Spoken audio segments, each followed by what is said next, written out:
My name is Todd Beardsley, and I work at Rapid7 as the Security Research Manager.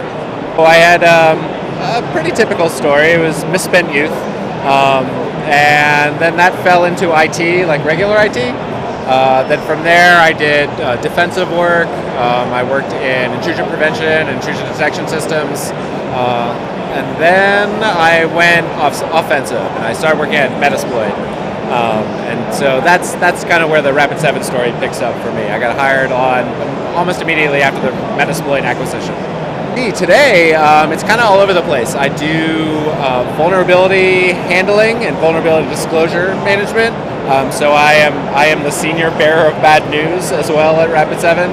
I tell companies about bugs that we've found in their software, that other people have found in their software, that they may not be comfortable with disclosing it, so that kind of goes through me. I also work on longer-term security research projects, like the one we just did, called the National Exposure Index. That's involved with more for like proactive scanning of the entire internet to see what we can find there. And so then we publish everything. So that's pretty much my day-to-day is dealing with hackers, data scientists, engineers, press people, trade show people, so kind of all over. Best is easy. At Rapid7, we really believe in open source security, open data, sharing what we have, and that's kind of part and parcel with what I do with research, is just publishing like tons, everything I can. That's the best. The worst is like, it's lame. Like I have no work. Like the worst is I don't have enough hours in the day, right?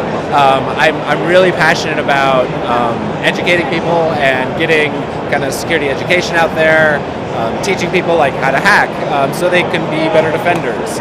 So yeah, I don't have much of a worst other than like I don't get to spend as much time on it as I can. It sounds a little self-serving, but I really like Metasploit for that. Metasploit is an open source project. The Metasploit framework is. It's a really kind of high caliber community of researchers, engineers, hackers, who all kind of come together with this common mission of advancing the state of the art in where security is at for good guys, for white hats, for people who like to publish, what they find, rather than the sometimes more secretive, criminal groups or bug hunters who tend to maybe want to get paid for their work, like directly.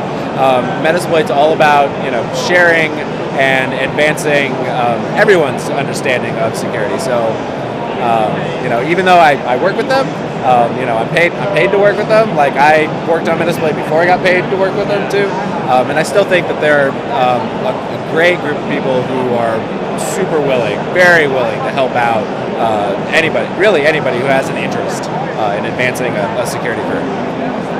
I am having a great time here at Rapid7. Doing security research and managing the research programs here at Rapid7. So I expect to be doing more of the same on that.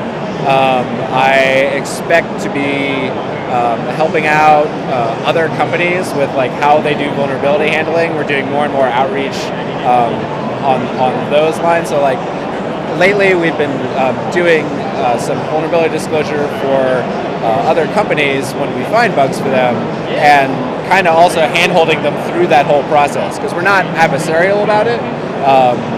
So I think we're probably about the friendliest hackers they're going to run into, and so I like doing that a lot. And so I imagine we'll be doing a lot more of that coming up.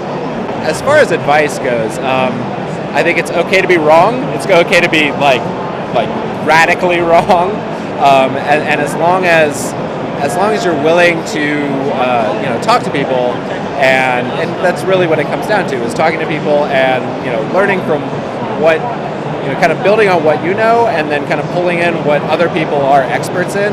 I mean, that's kind of where security is. Security is weird, right? It's a niche industry, but it touches like so many other things. And so if you're an expert in some field, like even vaguely related to technology, you may be like the only one in security who does that thing. And so my advice then would be to like learn from the people who are experts in fields that aren't yours, and to just be generous with sharing what you know in your field. And then we can build like the internet that we want rather than be stuck with the internet that we have. So.